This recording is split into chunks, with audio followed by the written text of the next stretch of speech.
Hindi ko alam bakit yung ganito ko ay ibang bulaklak o layilo. Tapos ito dito parang iba yung bulaklak niya, parang orchids.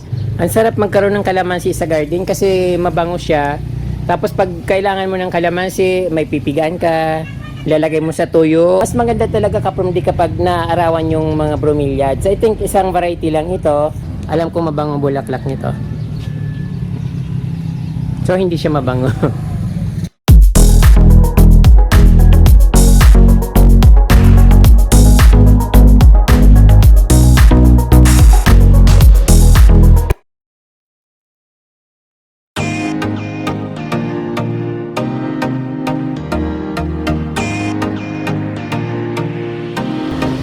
Magandang araw sa inyo mga kapromdi. Nandito po ako sa Barangay Santa Cruz, San Jose, Camarines Sur. Kung bago lang po kayo sa aking YouTube channel, huwag niyo pong kalimutan mag-subscribe at pindutin po yung notification bell para updated po kayo sa aking mga bagong post na videos.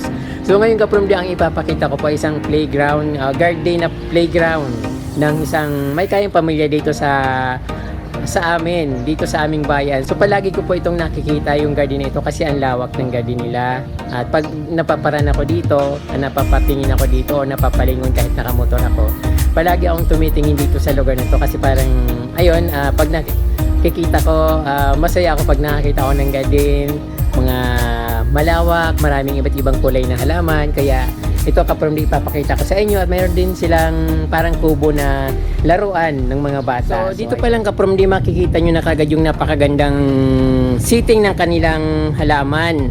Although sabi nung may-ari hindi pa raw nililinisan kasi parang matagal na yatang hindi naasikaso.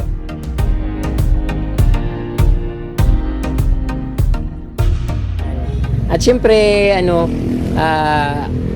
hindi naman siya marumi, yung mga damo lang naman yung matataas.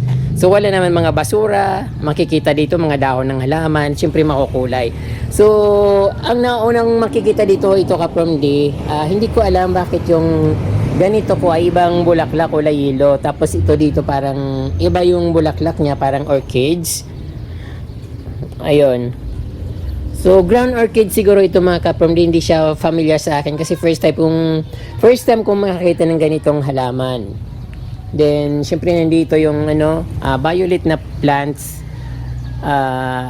Cadena de Amor na namumulaklak na, at ito yung parang dating tinanong ko na akala ko vegetable na parang ginagawang juice. Nakalimutan ko na naman yung pangalan niya. So, ayun, pupunta tayo dun sa pinakaloob ng garden dito kasi napakalawak nito. Baka abutin ako ng hapon. Ayun. So, mga kapromdi, itong makikita dito, mga flowering plant, makukulay na halaman. At ito, parang favorite ito ni Ate Dores na kapatid ng kaibigan ko sa Manila. Gustong-gusto niya itong ganitong plants pero wala siyang buto. O yung tinatanim kasi nito yung pinaka-seeds niya. Then yung mga mayana dito, Mayana albama, ang ganda ng pagkakulay niya kapromdi. Pink, berry pink siya, flowering. Ayun, napakagandang tingnan dito. Mukhang napabayaan na nga yung garden nito kasi kung naalagaan siya, dapat wala siyang mga flower. Pero maganda pa rin. Talagang sabi ni ate, hindi na raw nila nasikaso. Pero pag napaparan ako dito, nagagandahan talaga ako sa garden na ito kasi nga malawak. At syempre yung mga tanaw na tanaw sa labas yung mga mayana. Mayroon din silang orchids. Ito yata yung banda. Ayun. Then ayun, mga mayana dito sa gilid. Then ito kapromdi, hindi ko alam kung anong klaseng halaman ito.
bunga ng santol.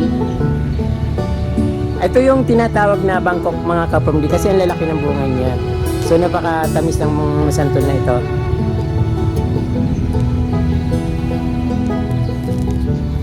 So na ano na yung kanilang bromeliads na pabayaan na. Ay, yun.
Ayun, meron din silang mga nasa paso na halaman.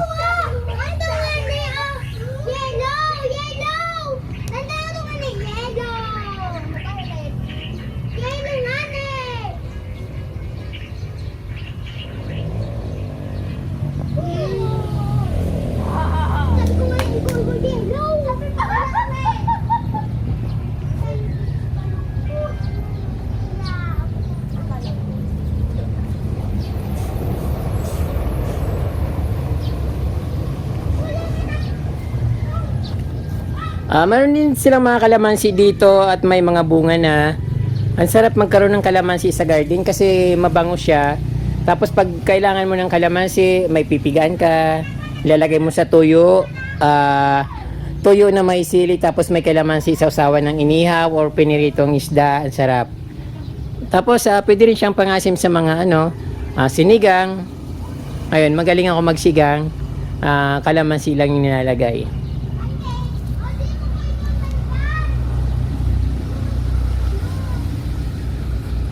Bugambilya.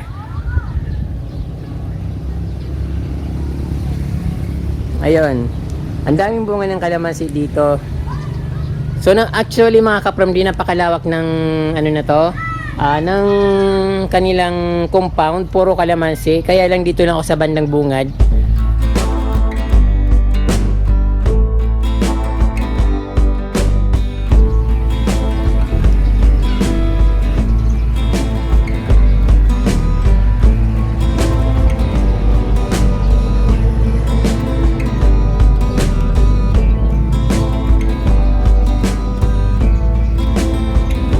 Gandang tingnan dito.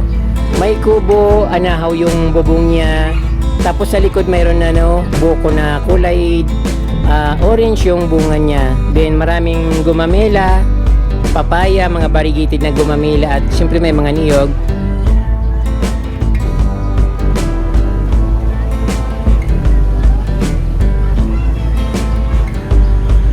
At dito syempre mga bromeliads na ayun, mas maganda talaga kapromdi kapag naarawan yung mga bromeliads. I think isang variety lang ito.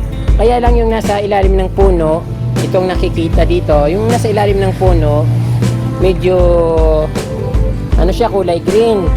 Pero pagdating dito sa naarawan na yun, nasisinagan ng araw, nagiging kulay yellow na nagkukulay orange. So napakaganda talaga ng bromeliads sa pang-design sa mga bahay. Maganda rin siyang ginagawang Christmas tree.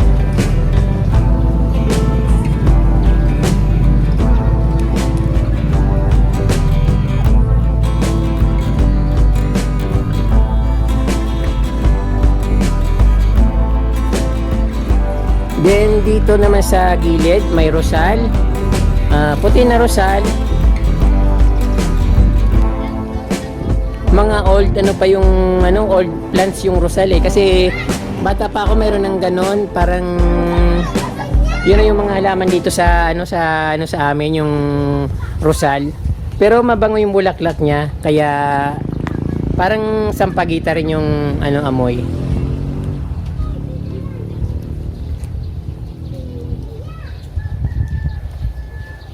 Then pupuntahan ko yung kubo.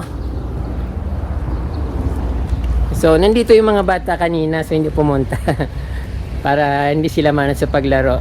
So mayroon dito silang ano, ito yata yung tinatawag na magic fruit. May bunga siya. Then ayun, napakaganda ng kanilang ano, kubo dito. Yung lamisa nila, yung upuan, napakagandang tingnan. At syempre pang ano, pang rich yung ano niya, parang mamahalin talaga siya. Ayun. Parang Nara yata ito or Yakal. Hindi naman siya Yakal kasi siguro Nara. Then ito yung mga halaman na ano, namumulaklak na parang orchids. At ito nga may bulaklak nga dito. Ayun, napakaganda niya. Sana mayroon ako nito.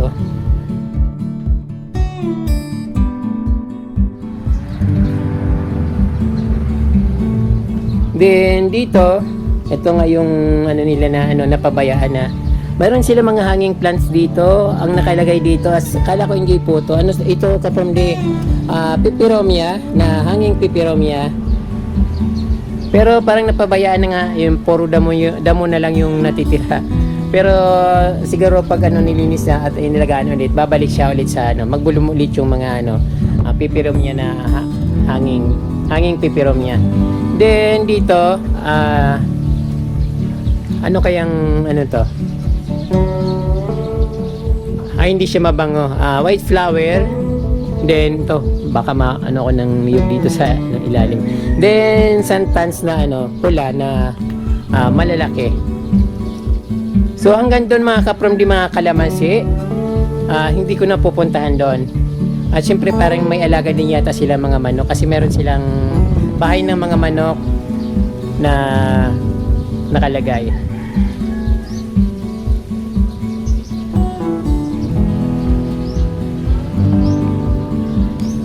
Yung ganda nito.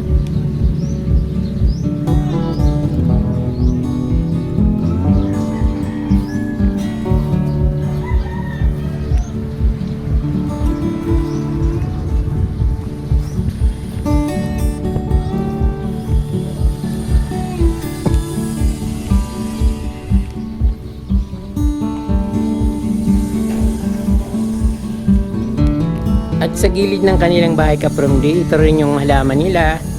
Mayroon din silang yucca plant. Ato yucca na mayabong yung yucca, napakaraming sanga at mga Alabama na mayana, then Anastasia na plant. So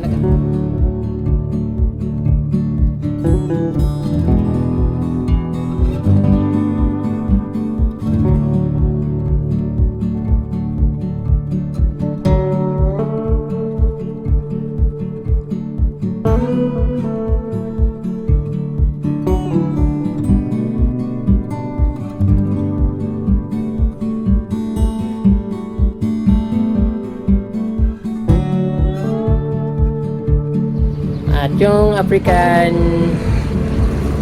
tiger tree with yucca, and ito alam ko mabango ang bulaklak nito, so hindi siya mabango. Very pink yung bahay nila ma'am dito.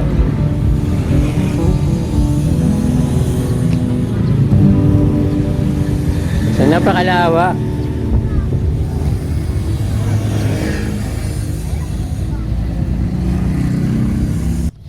Ayan po mga kapromdi, nakita nyo po yung malaking ground dito ng isang kilalang pamilya dito sa amin. So hindi ko na sabihin kung sinong pamilya yon, but mostly kilala sila dito ng mga tao, lalo sa Lagunoy. So marami po salamat sa inyong panonood mga kapromdi, at huwag nyo pong kalimutan na mag-subscribe at pindutin po yung notification bell para updated po kayo sa aking mga bagong post na videos. Marami pong salamat at Diyos mga balong.